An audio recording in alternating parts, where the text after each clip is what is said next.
never thought. I'm almost embarrassed to introduce our next speaker. He's probably done more to get the NEED Act into legislation or a legislative bill than anybody else. He came to the first 2005 conference, and he and I ended up on the same train going back to the West Coast without knowing it. And we met and the train stopped because of the obstruction on the track. So anyway, he worked with Dennis Kucinich in his office, and Jim worked, and I don't have to introduce him, Jamie Walton. Hey, Jamie. Hey.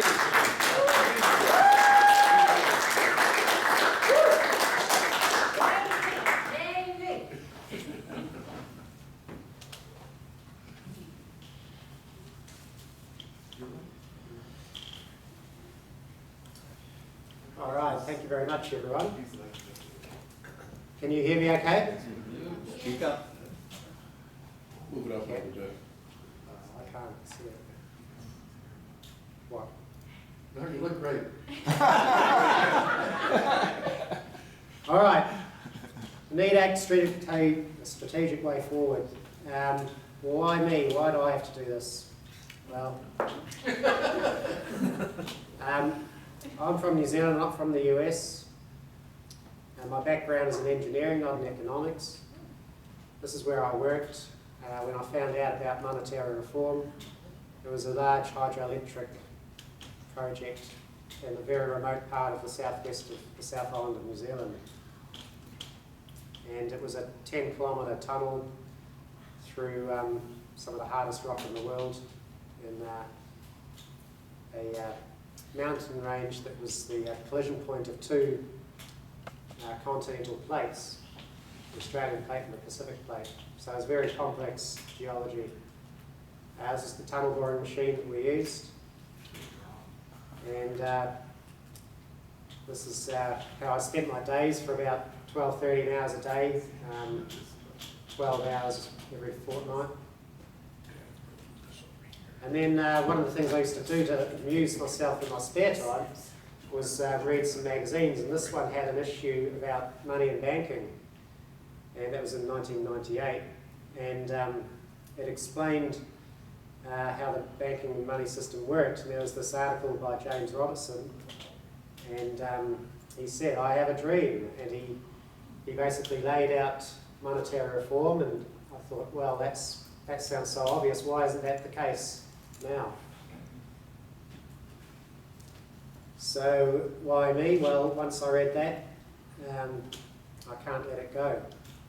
And maybe because of my engineering background, I want things to work properly and to be fair. So I came to the first AMI conference in 2005. I was visiting the US anyway, so I thought I'll see what's happening with monetary reform in the US. I just Googled America monetary reform, and the AMI conference popped up. And then Stephen, at that first conference, I was really impressed by the speakers that were there. It was an amazing collection of monetary reformers that have been long-time monetary reformers, like Dick Distelhorst, Bill Hickson. It was an amazing collection of people that Stephen had gathered for that first conference. It was a very impressive conference. And Nick Tiedemann was there. And during the conference, Stephen asked us to review the first draft of the American Monetary Act, which became the NEED Act. And I thought, wow, this is really impressive to be involved in a group that's actually involved in drafting legislation. We were fortunate to have Richard Cook, who was an analyst at the US Treasury at that time, and he knew how to draft some bill language based on his experience there, and he put it together like that. And it was very exciting to be part of something like that, because all the other monetary reformers that I've met around New Zealand and Australia and the UK, they'd always said that when they go to speak to central bankers, the central bankers say, yeah, you can do that. What you've got to do is go to Parliament and get some legislation passed. You know? So as far as I was aware, nobody had actually done that for a long time. Stephen spoke about the Chicago plan at that first conference, and there was 2 bills introduced then, but as far as I was aware, there was nothing like that had been tried again since. And so this was really exciting to be part of something like that. So, yeah, as I said, that legislation became the NEED Act, and it was actually introduced into Congress initially in 2010, in December 2010, and then again the following Congress in September 2011. And Stephen's thinking behind it was always trust the people. He trusted the people to do the right thing. He said that to me a lot of times, and then I found out one time he told me, oh, that comes from something that Thomas Jefferson said to somebody he was writing to or something. So, and I've kept coming back to AMI conferences, and since 2008 I've helped to organise them. It's a dirty job, someone's got to do it. That's my little joke there. And why do we do it? Well, we care a lot. So the NEED Act fits within the context of monetary reform, that's within the context of political economy. But all these things really, when it comes down to it, they're all within our social and environmental reality, the world that we live in. And it's amazing how such a simple thing like laws about money can have such a huge effect on the way we live and what's happening in the planet that we live in. But anyway, you obviously I don't have to tell you guys that because you're here because you know that already. So what's the problem? Well, the present money system doesn't serve human needs, and that was what was in James Robertson's article in that magazine. And basically it's dysfunctional, and there's the history of it. Now, if that was a bridge or a building that kept collapsing like that every few years, the engineers would investigate what's wrong with it and would fix it. But unfortunately, engineers aren't in charge of the money system yet. So again, James Robertson, I have a dream. The money system is ours, the people's. It is designed to enable us to exchange things. And I assumed that that's what we already had. I was taught at school that that's basically what we have already. And at high school, when I found out that that wasn't the case, I thought, wow, that's crazy. It just blew my mind. So at the Democracy Convention, I linked money with democracy, and both of these things are social inventions. They're not, they didn't come out of the Big Bang or whatever. They're things that people have worked out. And they both belong to society as a whole. They're both part of our culture. Nobody owns them. And so I think they both need to be together, because otherwise democracy money can undo democracy. And I think we're seeing a lot of evidence of that. So what is the solution? Well, like if you had a building or bridge that kept collapsing every few years, you need to change the structure. So structural reform of the money system. And it needs to be understandable, it needs to be simple, it needs to be... It needs to work. Nice.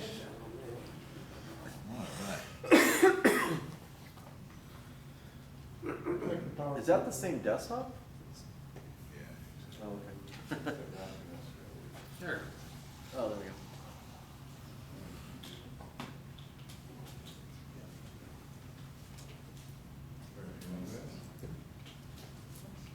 You don't want to present on my cancel, right? You just want the slideshow. From current slide up there, from current slide. Slideshow blank. Yeah, there you go. Okay, so it should be understandable, it should work the way that we're actually taught at school. When I was in elementary school, I was taught that banks take deposits and pay savers 3%, and they lend those deposits out to borrowers at 5%, and they make their profit on the 2% difference. And that's what I was taught when I was about 7, 8 years old. That's what the teacher told me. And then when I was at high school, I did economics, and I was taught something. I think you just touched it. I haven't touched it. No, you just, it goes to sleep, and so I think that's It all. don't go to sleep that fast though. Touching every 30 seconds. Yeah. Yeah, there's a setting, but I've never seen one that quick. Yeah.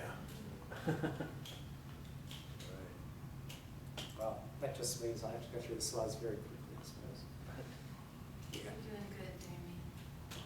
Well, I'll tell you what my high school teacher told me another time. Oh, basically the high school teacher said that the central bank creates the money and then lends it to the banks, and then they lend it to borrowers. Okay, that's not, we know that that's not true either. So why are we taught these things? That's, you know, a lot of people have been asking that. Why is this what we're taught at school? And well, the solution is a money system that works, and I think the money system that works is the simple money system, the one that people intuitively think is the one that we have now. I think that's the one that's going to be easiest to achieve because it's not a stretch of the imagination. What's the difficulty is to get people to stretch their imagination to understand the system we have now. So what the NEED Act is, Stephen worked out what the minimum necessary reforms were to put time on the side of humanity and for it to be non-disruptive and a seamless changeover. And we had a lot of help with that, and I'll acknowledge that later on, but I've got to keep moving slides. So, so NEED Act basically is to place the Fed within the Treasury with the Mint and the Bureau of Engraving and Printing, where the other types of money are issued, to stop banks creating deposits, which is what we use for money these days, and to create additional money to create additional values for living, which is what Stephen used to like calling the stuff, everything that backs the money is the values for living, the legal system, all of the good things in society that nurture us throughout our life, you know, natural resources, human resources, knowledge, things like that. To conserve life and to promote the general welfare of life, and that, you know, that can mean human life, but it can also mean, you know, other natural life forms as well. You know, like preserving the biosphere and all of the ecosystems, which we need. I mean, it's in our interest to protect those because without those, we can't live. So, why the NEED Act? Well, it's the culmination of Stephen's independent study for about 12 years, writing The Lost Science of Money. And I'd also spoken, I'd also had the advantage of also already knowing about monetary reform for quite a few years before I came across AMI and Stephen's work. And most of the monetary reform stuff was sort of based on common sense. It hadn't actually looked back at the history and done all of the case studies that Stephen had done, so that really impressed me as well. And but all of the monetary reform ideas that I'd read about over the years, basically all of those ideas are within the NEED Act in one way or another. And you know, I thought, well, they're just good ideas that make common sense. But what Stephen found is that those things have actually been tried and tested in history, and they worked. So that provides even more of an empirical foundation for them. And as far as I'm aware, a lot of these things have been proposed. You know, some of them have been proposed in various proposals, but as far as I was aware, none of them had all been put together. And so what really impressed me was that the first draft of the American Monetary Act was really attempting to put all these things together for probably the first time that I'm aware of anyway. Yeah.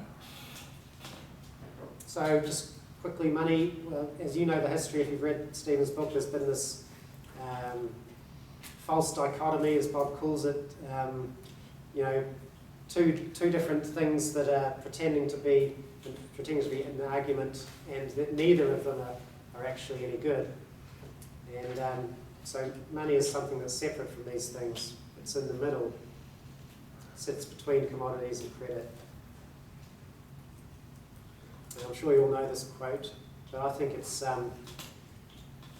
pretty, it is the science of money. Stephen called it the science of money.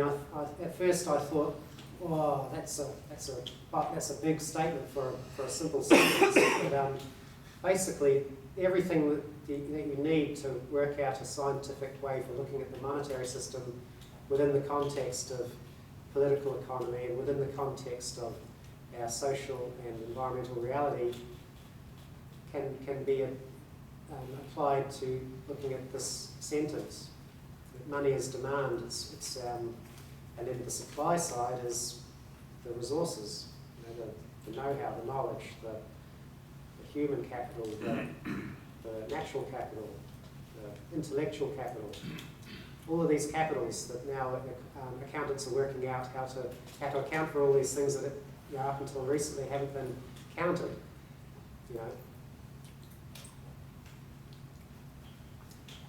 And this is another one that sort of ties together the ideas of money and goods and price.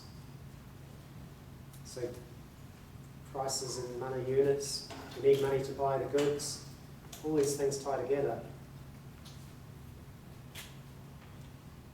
And here's Stephen's final conclusion in his book after 657 pages of going through the history. Unconditional means of payment. That means that it's different from credit. Credit requires some sort of conditions, some sort of agreement beforehand or afterwards, or some sort of way of settling afterwards, or all sorts of things like that. When you hand over money, that's it. That's the payment. There's nothing else that has to be done, arranged beforehand. There's nothing else that has to be settled afterwards. That's it. That's why money is different from credit. So the Need Act defines United States money as an unconditional means of payment.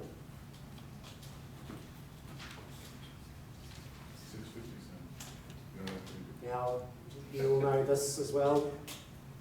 And whoever drafted that, they must have had an inkling of the science of money as well, because they put the money in the same clause as standards of weights and measures, which sort of measure the physical world, and money measures the human world, human economic activity.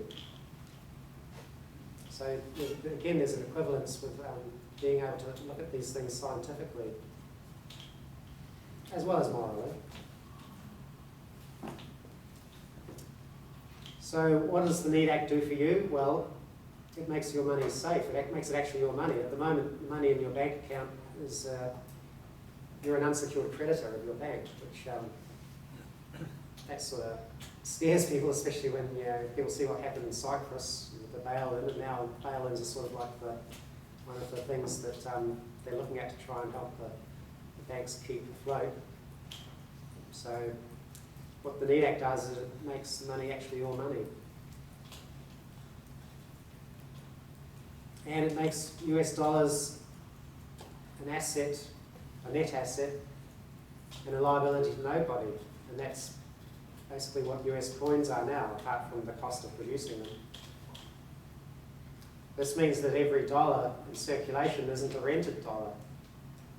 So this eliminates the rentier, which John Maynard Keynes said might be something that we could look at in 100 years. Well, it's coming up to 100 years now since he said that, so I think it's about time. So the Feds, they're used to dealing with financial assets, bonds and stocks and things like that, which are one person's asset and another person's liability. But with treasury currency, with the coin, and it used to be some US notes as well, they do recognise that that is not a liability, and so down here they call it an instrument discrepancy. The treasury currency, or mainly the coins, they call that an instrument discrepancy, and it's a discrepancy because it's an asset but not a liability. the difference is seigniorage. And so what the Need Act does is it makes the whole money supply a discrepancy on the Fed's financial accounts and flow of funds. Can you just repeat, what are they defining there? They call it an instrument Call what? discrepancy. What's the bit? Treasury currency, Ah, like, net asset money. Money that is not an asset or is not a liability, it's just an asset.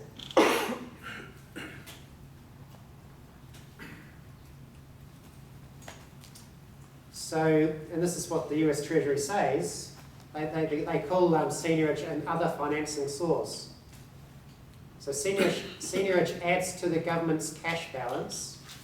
That's basically how much money the government's got to spend. But unlike the payment of taxes or other receipts, it does not involve a transfer of financial assets from the public. So it doesn't involve taking anything from the people, it's creating something new. It arises from the exercise of the government's sovereign power to create money and the public's desire to hold financial assets in the form of coins. Therefore, and then of course with the Need Act, we say not just coins, paper money and all of the money in bank accounts as well. Therefore, the President's budget excludes seigniorage from receipts and treats it as a means of financing. It's a means of financing. It's a way to pay for things. And here's what the top accountants in the country say. This is the US Federal Accounting Standards Advisory Board. Seigniorage results from the sovereign power of the government to directly create money, and although not an inflow of resources from the public, it does increase the government's net position, which is the same as the government's net worth or equity in a business's balance sheet. In the same manner as an inflow of resources, but it is not demanded, earned or donated. It is an other financing source rather than revenue. It should be recognised as an other financing source. So the accountants are on our side. The accountants know. And this is what it looks like on a balance sheet. The cash increases, the liabilities do not increase, it is not a debt. And so the difference is that the equity increases, the net position increases. So Michael Kumhoff liked this, and he put it into his Chicago Plan Revisited paper, his IMF working paper, and I really like the way he put it. And this paper sort of took the economics world by storm, or at least the economists that work at central banks and the like, or consult with central banks. And he says that money is therefore properly treated as government equity rather than government debt, which is exactly how Treasury coin is currently treated under US accounting conventions. Therefore, government-issued money represents equity in the Commonwealth. I love that phrase, equity in the Commonwealth. That means that everybody has a share in the commons. It's like a right, a human right. So it's equity in the Commonwealth rather than debt, and is the central liquid asset of the economy. Again, it's the unconditional means of payment. There are other forms of money you can have, but most of them are conditional. They're conditional on if it's air miles. Well, you have to have probably flown with that airline first, or at least know somebody who has, and you can only use it to fly on that airline again. So that's a limited and conditional form of money. But US money, US dollars, in the Need Act, it's unconditional. It can be used for anything.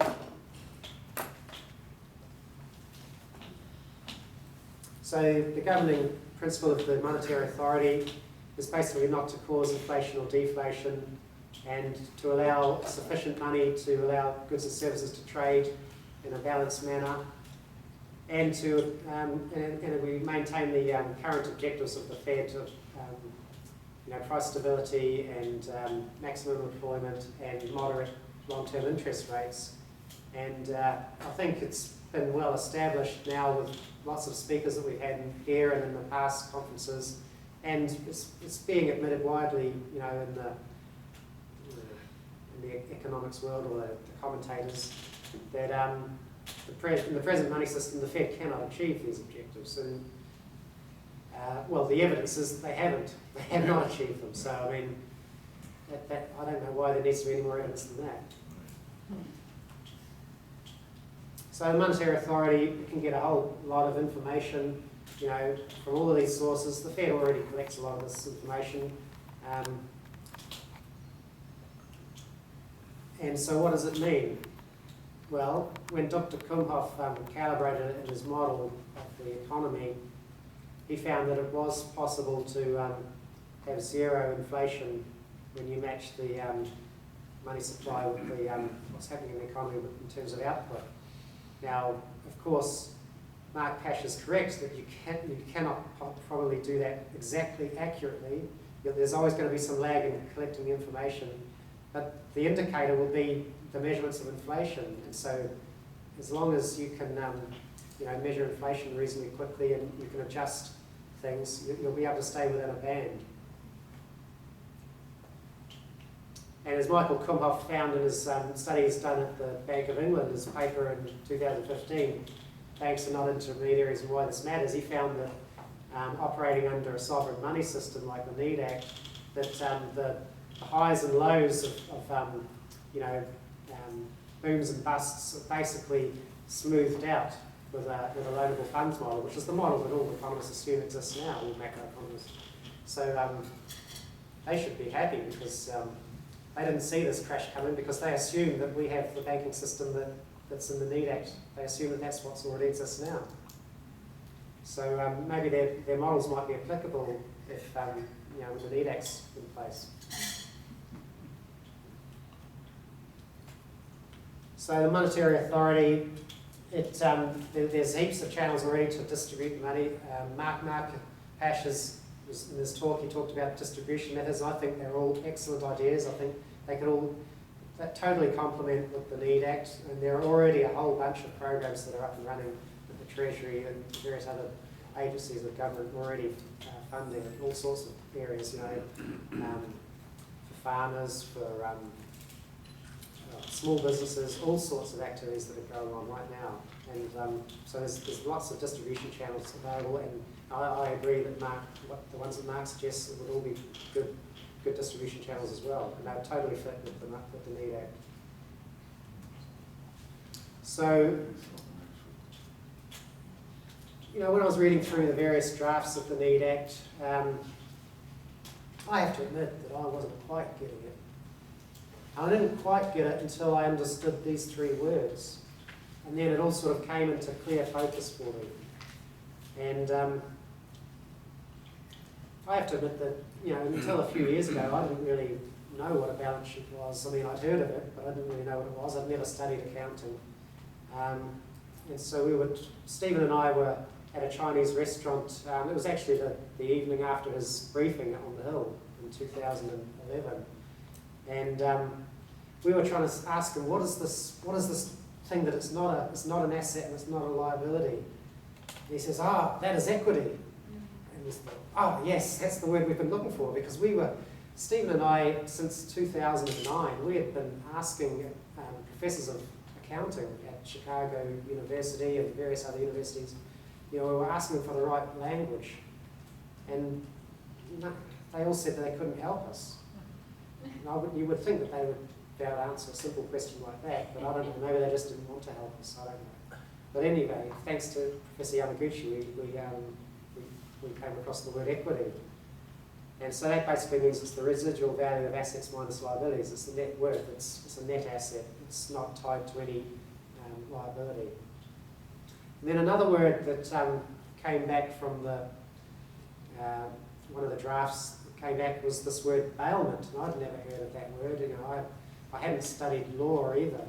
And it's a legal word, and it basically means that it's the property of someone and they entrust it to the possession of somebody else, but they don't give up the ownership of it.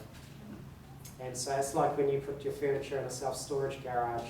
The furniture is still yours, and the garage has the possession of it, and it's their job to make sure it's secure. They have to have security alarms and all that sort of thing, and fire sprinklers and all that sort of thing.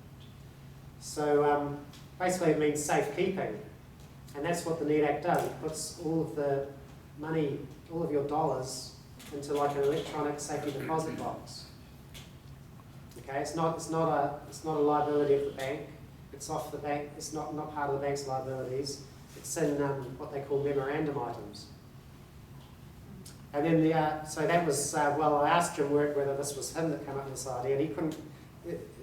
He wasn't sure. He remembers the discussion. He's not sure who came up with the idea, but it may have been somebody, one of the council in Congressman Kicinch's office that came up with it, or it may have been Dr. Michael Clark from the UN who was working on the bill at that time as well.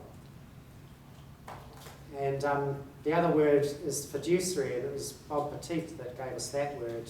Because Bob has read through all of these laws to do with money and banking and finance, and he's read all through a lot of the literature, just about all of the literature on monetary reform, and he must have come across this word that kept cropping up. And so, yeah, so we've got all of these words are in the NEED Act, and that's all you need basically. It's the power of words in legislation. So what it means is we take the deposits out of liabilities, put it in the memorandum items. And banks already do this, you know, they do this with jewellery, they do it with securities, they know how to do this.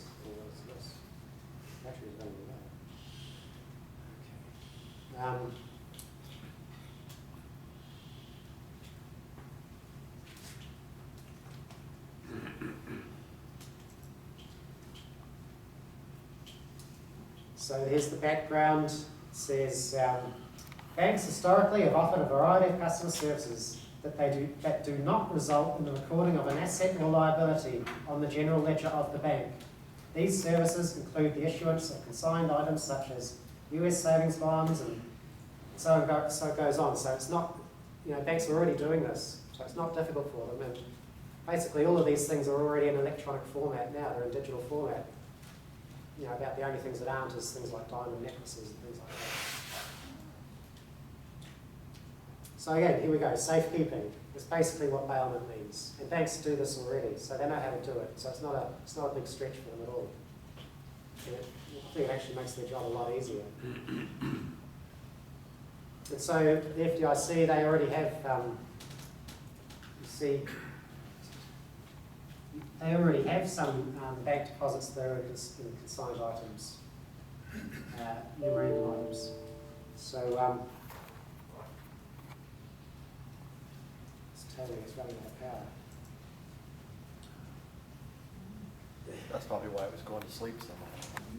Okay. It's kind of conserved. You don't have a power cord for it? Yeah. I have one. So the same thing happens with the Fed. So, okay, no. So this is the banks. So if you take that off liability off their balance sheet, and you left it there, that'd be a huge windfall of the banks, equivalent to the whole money supply. And then all the outstanding loans were paid back, the banks would have all the money. So we don't want to do that. So we just replace that liability with the liability to pass through the repayments, which are now real money, into the into a revolving fund in the Fed. Yeah.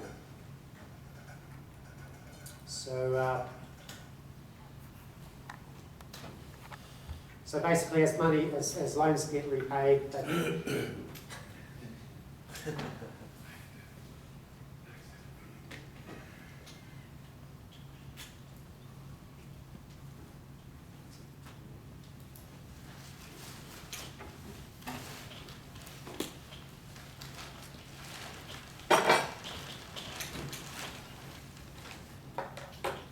we always have this trouble with computers.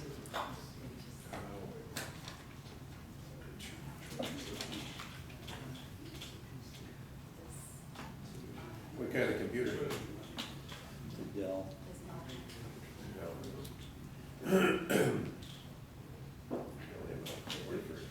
I have a Dell. It's just, Okay. I mean, the computer works fine.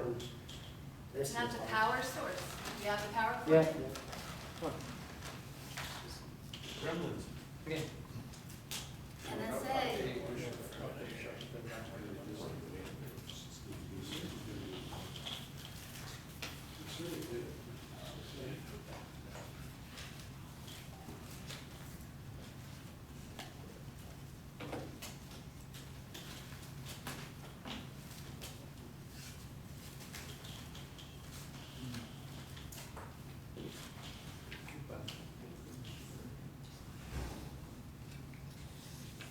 So, yeah, there you go. Right, so the banks get to keep their interest. And this idea, well, we got the genesis of this idea from Professor Nick Tiedemann. He said I don't remember that. there was an email where he said that the banks shouldn't be any worse off after the changeover than they are before. And so that's basically what we did. And Stephen thought that was a good idea. He thought that was fair. He thought that would help make it palatable. And you know, we want to be fair to everybody. And so that's how we made it. Hopefully, Nick, that's one of the things you agree with. Yes. So as the loans are repaid from customers, they pass to the banks, and the banks pass those through to the government, to the revolving fund, and then that money can then be recycled. So if the money supply doesn't reduce as loans are repaid, which is what happens now in a recession or a depression, like John Howell said, you know, the money supply can shrink, and then we really get into trouble, like in the 1930s. So this allows the money supply to be maintained at a required level. So banks will just make payments within the bank the same way that they do now. It's just that they'll be, instead of these transfers being on liabilities of the general ledger, they'll just be transfers between memorandum items in the bank's computer records. And payments between banks will actually be a lot easier because there won't need to be the settlement of reserves afterwards. It'll just be direct peer-to-peer architecture of deposit transfer, you know, similar to you know, digital currencies, cryptocurrencies like Professor Yamaguchi was talking about. So where would banks be able to find the money to make loans? You know, I mean, it seems strange to me that economists say that when they think that the banks are already operating the way that we're suggesting now. Yeah. But that's their initial knee-jerk reaction if they're confronted with the idea that banks should actually operate the way they do. So there's heaps of sources of funds for banks. There's savings and time deposits, which at the moment are just basically what Professor Huber calls deactivated current account or deactivated checking account money. It's just money that's parked in the bank's liabilities. It never gets used for anything. Banks never use it to lend to anybody. So now they actually will be able to. And there's heaps of that. There's the redemption money that's from redeeming of government bonds. Like Mark Pash says, bank bonds will replace government bonds as a safe asset for people for pooling their assets. So insurance companies have in their portfolios, and mutual funds have in their portfolios, and even foreign central banks have bank bonds as part of their portfolios of assets. You know, the Bank of England has, and the Bundesbank does.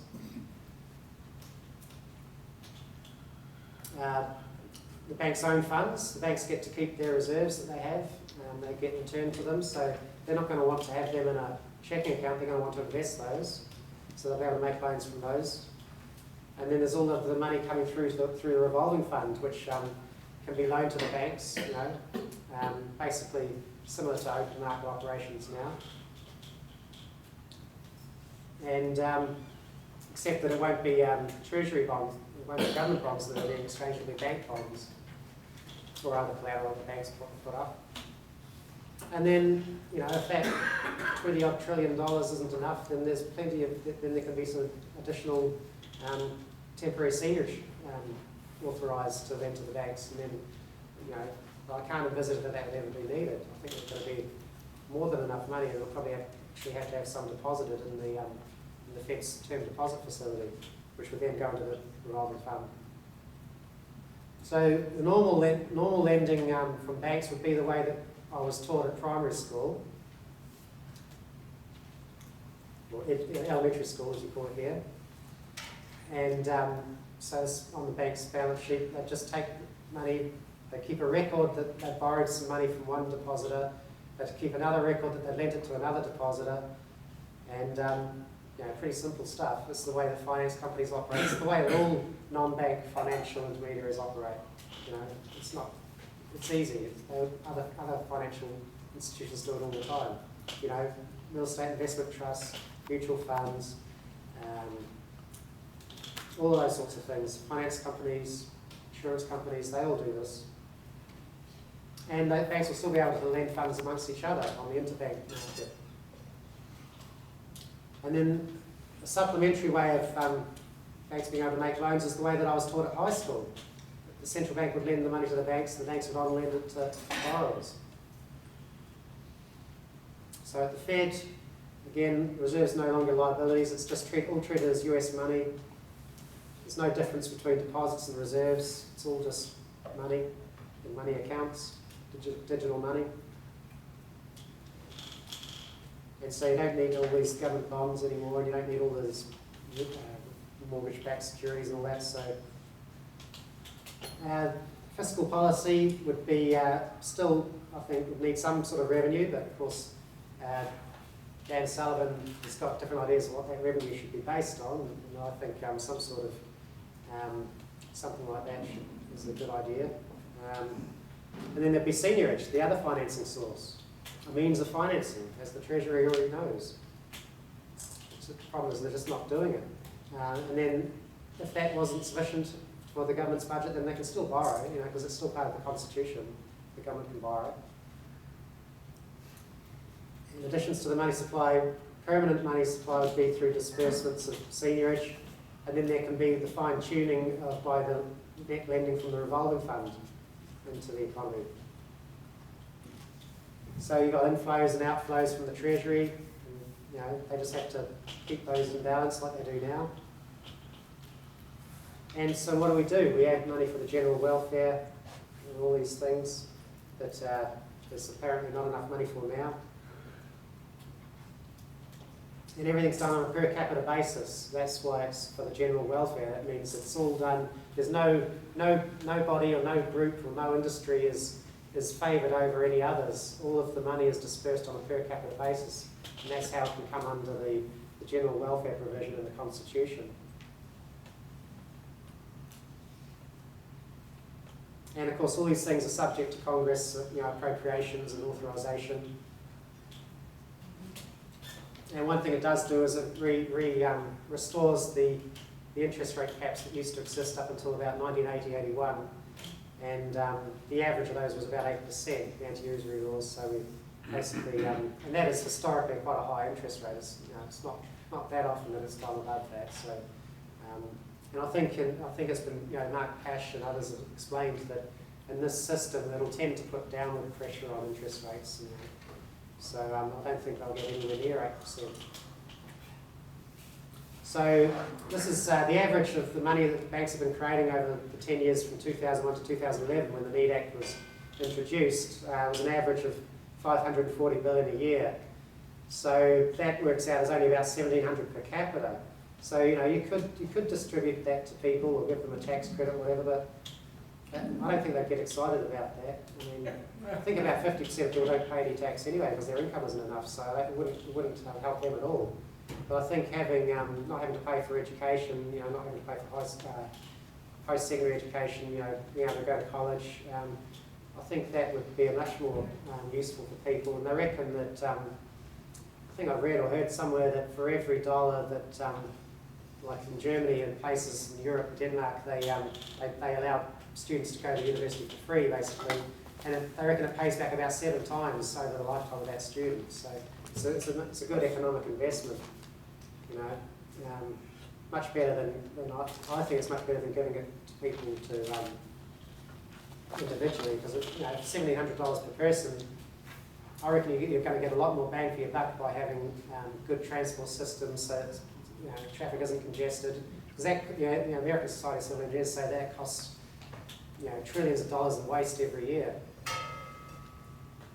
So in the 2009 report, there was a shortfall in funding for the infrastructure just to repair it. It's falling apart. And when a bridge collapses, like happened in Minneapolis, that has a huge negative effect on the economy. We shouldn't have to wait for bridges to collapse to upgrade our infrastructure.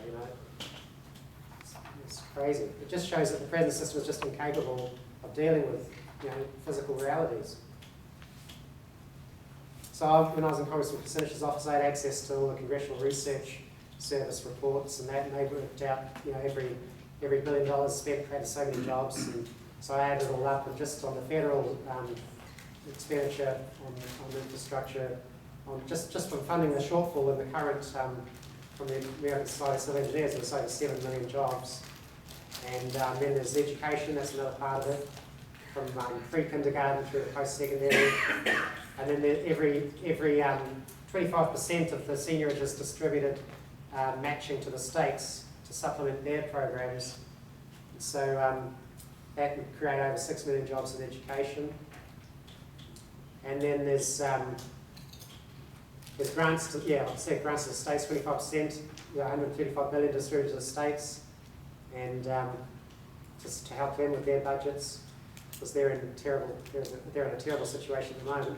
We usually have Bill Bergen from Truth in Accounting, and they look at the whole of the states and municipal governments around, and they can't create money, so they don't have the way out that the federal government does, so that's why the federal government needs to support those levels of government. So the overall effect I worked out in Congressman Kucinich's office with a whole range of effects was about 47 million jobs, and then in 2013 the new American Society of Civil Engineers report came out, so I just revised the infrastructure jobs per pro rata. It was a bit rough, but it worked out at over 50 million jobs, and now there's a new engineers report out this year, so I've got to go back and look at those numbers again and put out, work out a new estimate. So what would the overall effect be? Well, people would have money in their pockets, they'd be able to spend it, they'd be able to invest their savings, and the savings would actually go somewhere into the economy, into the private sector. Banks won't be able to manipulate markets, they won't be able to do the proprietary trading. Well, they have their own money, but they have other regulations that restrict that, but they won't be able to just create money at will to fuel speculation in the stock exchange or in the currency exchange markets.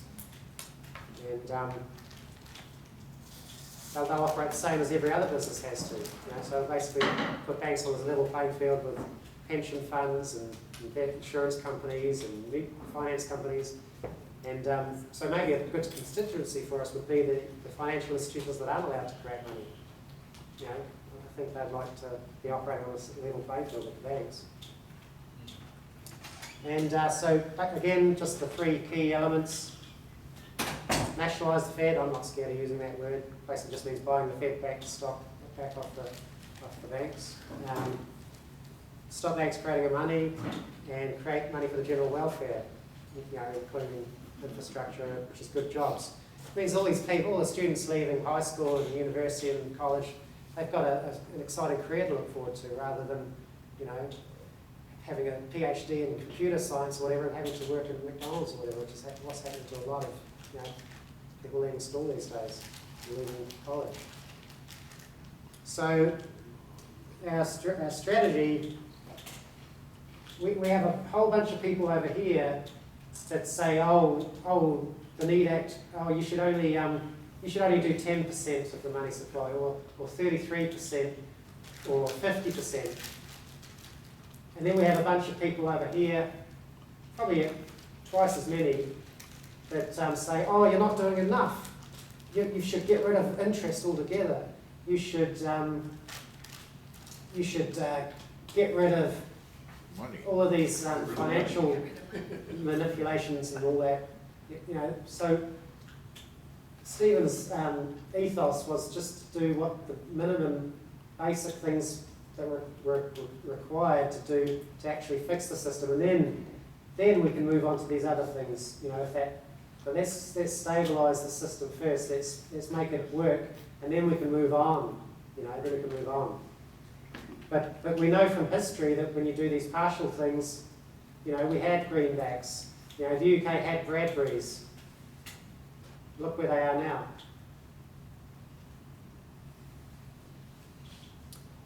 So again, that's why we worked out these were the three essential elements, and they all had to be done together.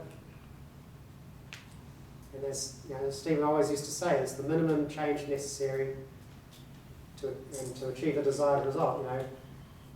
Engineers, this is why I don't really like these half measures, because it's like building half a bridge. Half a bridge is useless.